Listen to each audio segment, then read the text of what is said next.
علیکہ علیہ نہیں بولتے،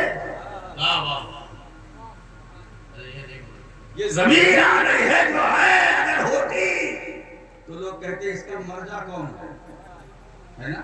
علیہ تو ہے نہیں، جب نہیں ہے تو مرجع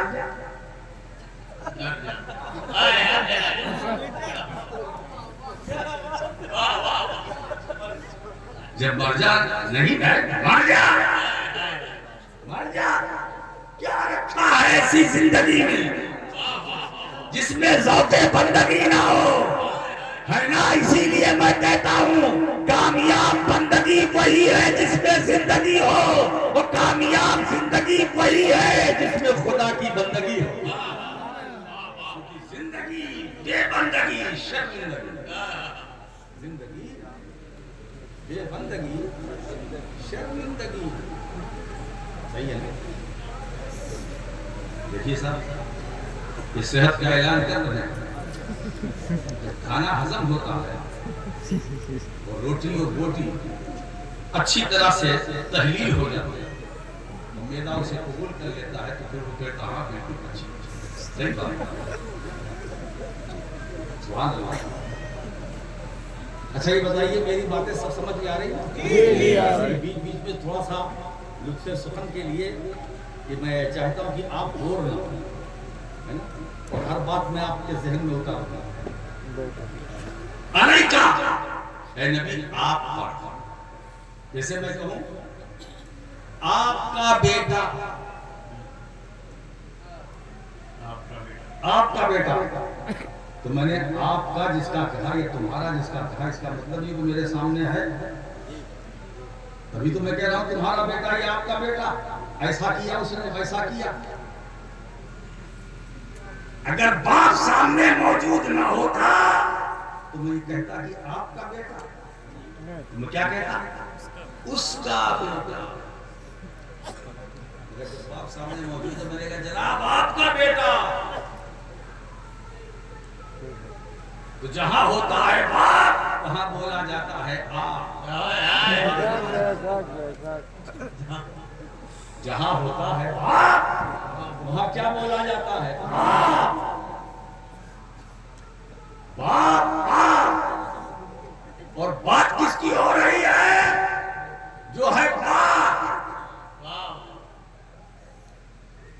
یہ آپ ہو یا باپ ہو، یہ اسی نبی پاک کا صدقہ ہے۔ تو ہم نے کہا آپ کا بیٹا، تو ہم نے جس کو مخاطب کیا ہے تو اس کا مطلب یہ ہے جو مخاطب موجود ہے، حاضر بھی ہے۔ اب سنو، یا نبی سلامت، اے نبی آپ پر سلام۔ کہاں بولتے ہو؟ کہاں بولتے ہو؟ یہ کہاں پڑھتے ہو؟ نماز میں السلام علیکہ ایھا النبی کہاں کہتے ہیں؟ نماز میں۔ امام غزالی رحمۃ اللہ علیہ فرماتے ہیں کہ جس وقت نمازی کہے السلام علیکہ ایھا النبی تو اس وقت خشوع خضوع کے ساتھ کہے، اور یہ نظریہ عقیدہ دل میں رکھے کہ حضور سامنے ہے، حضور کا جلوہ سامنے ہے، جمال مصطفیٰ سامنے ہے۔ اگر جلوہ مصطفیٰ نہیں تو کم سے کم گنبد خضرا کا تصور ہونا چاہیے۔ السلام علیکہ ایھا النبی، ارے دیکھو اگر یہ تصور تم سلام پڑھتے پڑھتے پیدا ہو جائے تو نماز قابل قبول۔ اب آپ دیکھیں، اچھا یہ بتائیے، اس سے پتہ چلا علیکہ میں ہر خطاب بتا رہا ہے کہ جس نبی پر سلام پڑھ رہے ہو وہ نبی زندہ ہے، وہ نبی حاضر ہے، وہ نبی موجود ہے، وہ نبی موجود ہے۔ تو اس کا مطلب ہم زندہ رسول پر سلام پڑھتے ہیں، بے شک ہم زندہ نبی پر، ہم اس نبی پر درود پڑھتے ہیں، سلام پڑھتے ہیں جو نبی حاضر بھی ہے، حاضر بھی ہے، نازل بھی ہے، موجود بھی ہے، زندہ بھی ہے نا؟ اسی لیے امام اہل سنت فرماتے تو زندہ ہے واللہ، تو زندہ ہے واللہ، میری چشم عالم سے چھپ جانے والے، میری چشم عالم سے چھپ جانے والے، یا رسول اللہ چمک تم سے پاتے ہیں سب پانے والے، میرا دل بھی چمکا دے چمکانے والے، زندہ باد۔ بات سمجھ میں آئی؟ تو حضور خوش و خضوع کے ساتھ کہ کم سے کم سرکار کا جلوہ سامنے. اچھا یہ بتائیے سلام کس پر؟ نبی پر. کہاں؟ نماز میں. نماز عبادت کس کی؟ اب کڑی سے کڑی ملائیے. نماز عبادت اللہ کی. نماز عبادت اللہ. پڑھ رہا ہے عبداللہ سلام علی رسول اللہ. سلام علی رسول اللہ. پڑھ رہا ہے عبداللہ ہے عبادت اللہ. نماز اللہ کی عبادت. حضور کا سلام پڑھتے ہو کس میں؟ نماز میں. نماز عبادت کس کی ہے؟ اللہ کی. نماز پڑھتے ہو کس کے لیے؟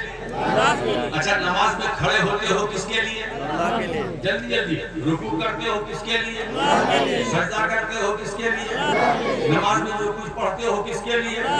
نماز میں جو کچھ کرتے ہو کس کے لیے؟ سلام پھیرتے ہو کس کے لیے؟ ہاتھ لگ جاتے ہو دونوں ہاتھوں کو دونوں کانوں کی لوگ تک کس کے لیے؟ نیت کرتے ہو نماز کی. وہ نماز کس کے لیے؟ تو نماز میں جو نقل و حرکت ہے تعدیل ارکان جو ہے وہ کس کے لیے؟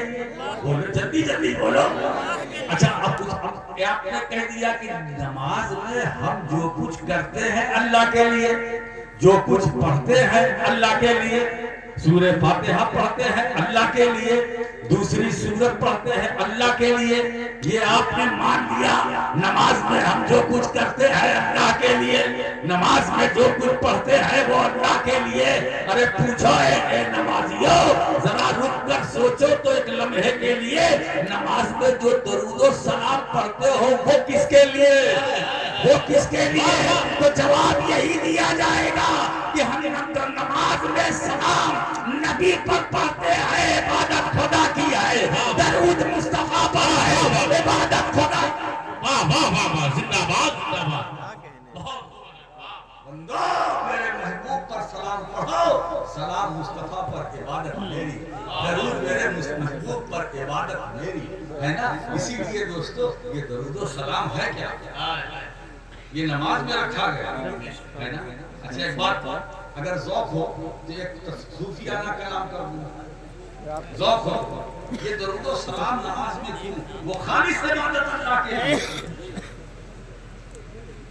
خالص عبادت اللہ کے لیے.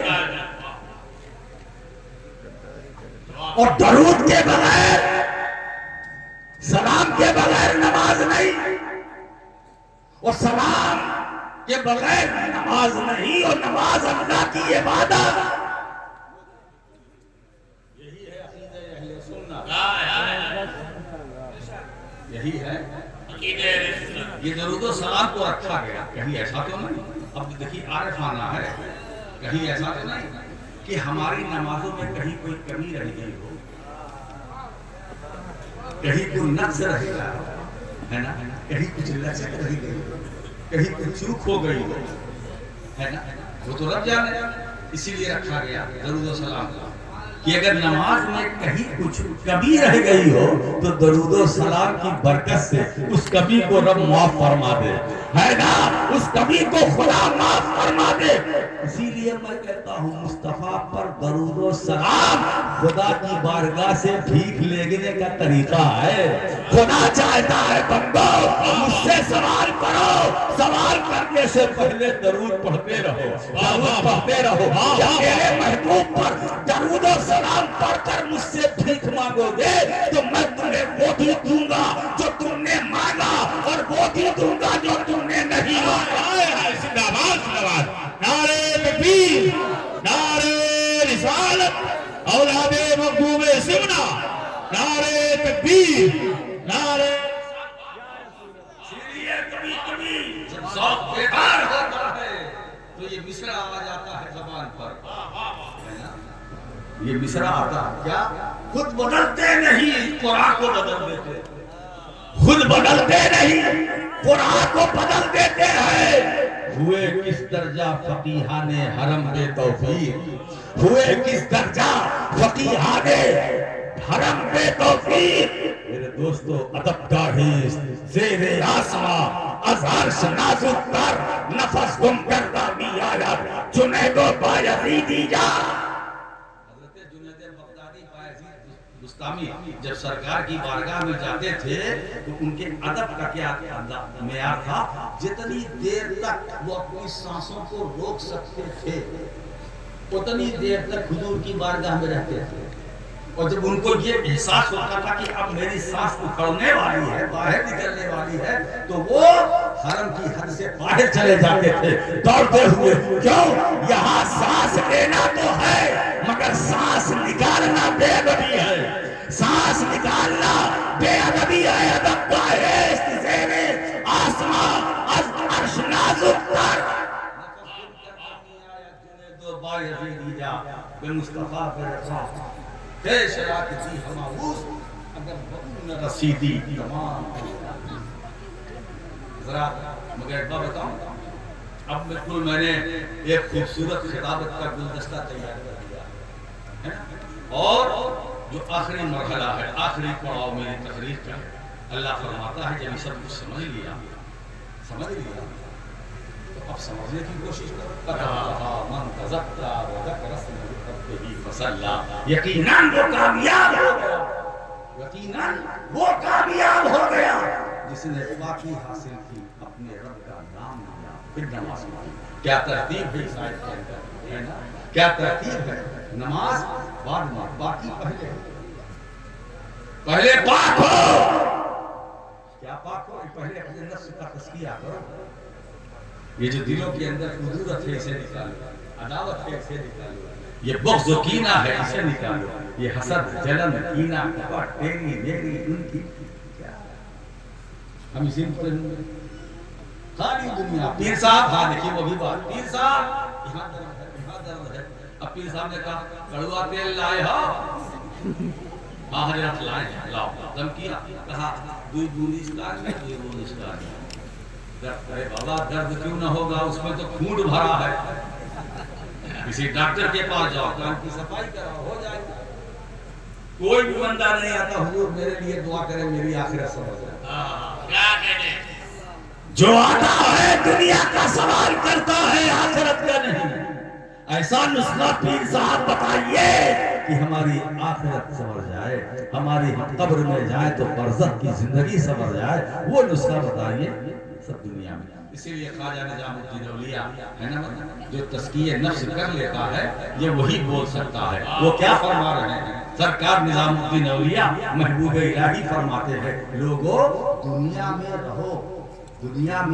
رہو لیکن دنیا کے لیے نہ رہو. دنیا میں رہو لیکن دنیا کے لیے نہیں. دنیا میں رہو. یہ اولیاء کی عظمت یہ اولیاء کی بلندی یہ اولیاء کے مقامات کس لیے؟ یہ تاریخ دنیا تھے. مخدوم مشرف نے دنیا کو اپنی ٹھوکروں میں رکھا. ترک سلطنت کیا. سمنان کی بادشاہت چھوڑی. تخت و تاج چھوڑا. لشکر و سپاہ چھوڑا. خزانہ چھوڑا. کرسی چھوڑا. اقتدار چھوڑی. تخت و تاج چھوڑا.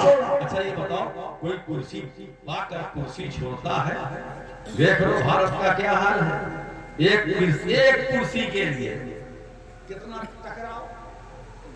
بولو ایک کرسی کے لیے وہ بھی ٹمپریری 5 سال کے لیے نعرہ ماری کی مہاماری کرسی. مگر وہ گردہ وہ جگر دیکھو سلطان اشرف جہانگیر سمنانی کا جس نے اشارہ غیبی پا کر ترک سلطنت کیا. تخت و تاج کو چھوڑا کرسی کو چھوڑا.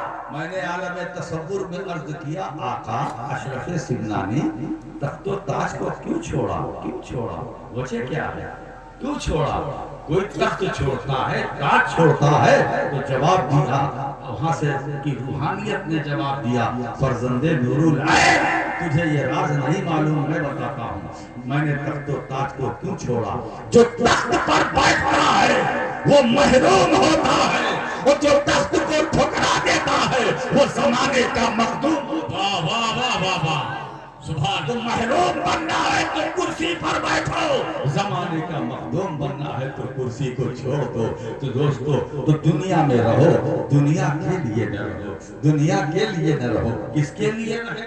اللہ کے لیے. یہ بات راشد کی نہیں ہے, رب کے ارشاد کی ہے. من کانا للہ کانا اللہ لہو.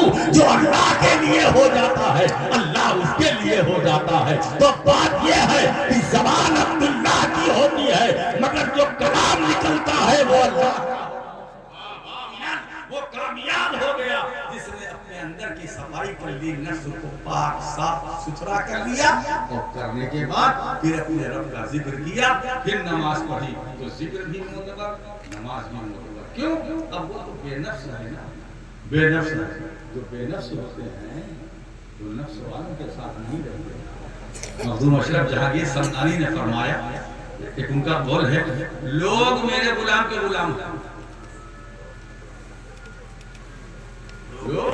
میرے غلام کے غلام.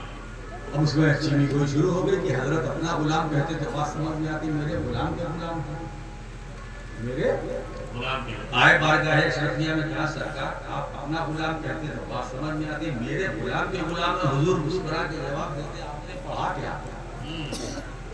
آپ نے اس لیے دوستو ایک بات بتاؤں, پڑھائی کے ساتھ ساتھ پڑھائی بھی ہونی چاہیے. خالی پڑھا ہے یہ کافی نہیں,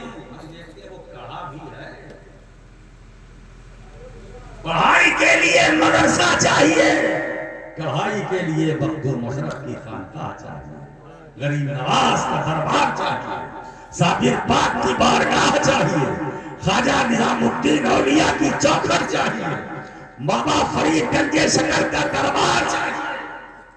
مدرسے میں پڑھائی اور ان بارگاہوں میں پڑھائی صفائی, یہاں پڑھائی وہاں صفائی. دیکھیے کیا لوگ میرے غلام کے غلام ہیں, غلام کے الحمدللہ 24 گھنٹہ جاگنے کے بعد بھی جیسے لگتا ہے کہ نیند پوری ہو گئی. یہ سرکار کا کرم ہے, بزرگوں کا روحانی تصرف ہے. ارے ہم ذکر کس کا کر رہے ہیں, ہم جس کا ذکر کر رہے ہیں نیند میں دم نہیں ہے جو آیا. واہ واہ, نیند میں دم نہیں ہے جو آیا ہے, ہمت تو واقع ہے. ذکر خدا ذکر رسول اولیاء کرام کا لوگ میرے غلام کے غلام ہیں. لوگوں نے پوچھا حضور مطلب, تو حضرت مسکرا کے فرماتے ہیں اس کا مطلب تم نے نہیں سمجھا ہے. بات اصل میں یہ ہے کہ میرا نفس میرا غلام ہے, میرا نفس میرا غلام ہے. لوگ نفس کے غلام ہیں, میرا نفس میرا غلام ہے نا. میں جو کہتا ہوں میرا نفس وہی کرتا ہے, تو میرا نفس میرا غلام ہے. لوگ نفس کے غلام ہیں تو میرے غلام کے غلام ہے کہ نہیں؟ میرے غلام کے غلام ہے. کیا بات ہے صاحب, ہے نا. اس لیے صوفی کی بات اور ہوتی ہے. اب ایک جملہ نقل کرتا ہوں, کامیاب وہ ہوتا ہے جس کا دماغ عالم ہوتا ہے مگر دل صوفی ہوتا ہے. جس کا دماغ عالم ہوتا ہے اور دل صوفی ہوتا ہے, اور جس کا دماغ عالم ہو دل صوفی ہو وہ کوئی اور نہیں عطائے رسول ہوتا ہے, غریب نواز ہوتا ہے. جس کا دماغ عالم ہو دل صوفی ہو وہ نظام الدین اولیاء ہوتا ہے, وہ صابر کلیری ہوتا ہے, وہ اشرف سمنانی ہوتا ہے, وہ غوث جیلانی ہوتا ہے. جس کا دماغ عالم ہو دل صوفی ہو وہ خواجہ حسن بصری ہوتا ہے. جس کا دماغ عالم ہو دل صوفی ہو وہ رابعہ بصری ہوتی ہے, وہ رابعہ بصری ہے, وہ سری سمتی ہے, وہ جنید بغدادی ہے, وہ معروف کرخی ہے, وہ ابو بکر شبلی ہے. سارے اولیاء آگے, ساروں کی عظمتیں اوپر کے ساتھ آ گئی نا. تو کامیاب وہ ہو گیا جس نے پاکی حاصل کی, پاک صاف ہو گیا, اپنے رب کا نام لیا, نماز پڑھی, یہاں بھی کامیاب وہاں بھی کامیاب, جب تک زندہ رہے گا کامیاب, روح بدن سے نکلے گی کامیاب, قبر میں جائے گا کامیاب, فرشتے سوال کریں گے جواب دے گا کامیاب, اور سرکار کا دیدار کرے گا وہ بھی پوری کامیابی کے ساتھ, تو یقیناً وہ کامیاب ہو گیا. اس کا مطلب یہ ہوا جان پر جانے والے کامیاب ریخ پر کمندے ڈالنے والے کامیاب نہیں ہے، دریا کے کلیجے کو چیرنے والے کامیاب نہیں ہے، موجوں کی طغیانی سے لڑنے والے کامیاب نہیں ہے، پہاڑ کی بلندیوں پر جانے والے وہ کامیاب نہیں ہے۔ کامیاب وہ ہے جنہوں نے اپنے کو پاک صاف کر دیا۔ سبحان کامیابی کے لیے ارے بھائی امریکہ کے سائنسداں، میرا بچپنا تھا مجھے یاد ہے، آپ نے بھی سنا ہوگا اخباروں میں، چاند پر گئے، چاند پر گئے، چاند پر گئے، چاند پر گئے، ٹھیک ہے۔ میرا وستار جو چھٹی حصہ وہ یہ کہتا ہے، چھٹی حصہ بولتی ہے، 5 تو سبھی کے پاس ہوتی ہے، 5 تو سبھی کے پاس ہوتی ہے مولانا، لیکن چھٹی جو حصہ ہے وہ کسی کسی کے پاس، وہ کسی کسی کے پاس۔ یہ چاند پر جب گئے ہوں گے امریکہ کے بے وقوف، تو چاند نے دیکھ کر ان کو مسکرایا ہوگا، یہ دنیا کے بے وقوف کامیابی حاصل کرنے کے لیے میرے پاس آئے ہیں، بتاؤ کتنے احمق ہیں، کتنے بے وقوف ہیں۔ ارے کامیابی حاصل کرنی تھی تو اس نبی کی بارگاہ میں کیوں نہیں گئے جس کا اشارہ پا کر میں نے اپنا کلیجہ چیر دیا، جس کا اشارہ پا کر میں 2 ٹکڑے ہو گیا تھا، جس کا اشارہ پا کر ڈوبا سورج پلٹا، اس نبی کی بارگاہ میں۔ نعرے تکبیر، نعرے رسالت۔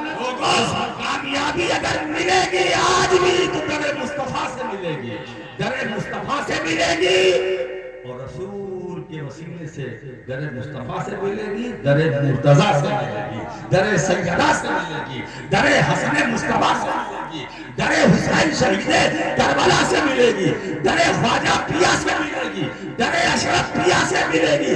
یاد رکھو یہ جتنے آستانے جات ہیں اولیاء کرام کے، ان مزاروں کو سمجھ لینا یہ سب شعائر اللہ ہیں، اللہ کے دین کی نشانیاں ہیں۔ جب بھی کچھوچا شریف جانا، مخدوم اشرف کی قبر چومنا، تو یہ مت سمجھنا کہنے دو کہنے والوں کو، بکنے دو بکنے والوں کو، یہ قبر چوم رہے ہیں، یہ قبر چوم رہے ہیں، قبر نہیں چوم رہے ہیں، خدا کے دین کی نشانی چوم رہے ہیں، خدا کی دین کی نشانی کا بوسہ لے رہے ہیں۔ ہم نے اجمیر میں خواجہ کا در نہیں چوما ہے، بلکہ اللہ کے دین کی نشانی کا بوسہ لیا ہے، اللہ کے دین کی نشانی۔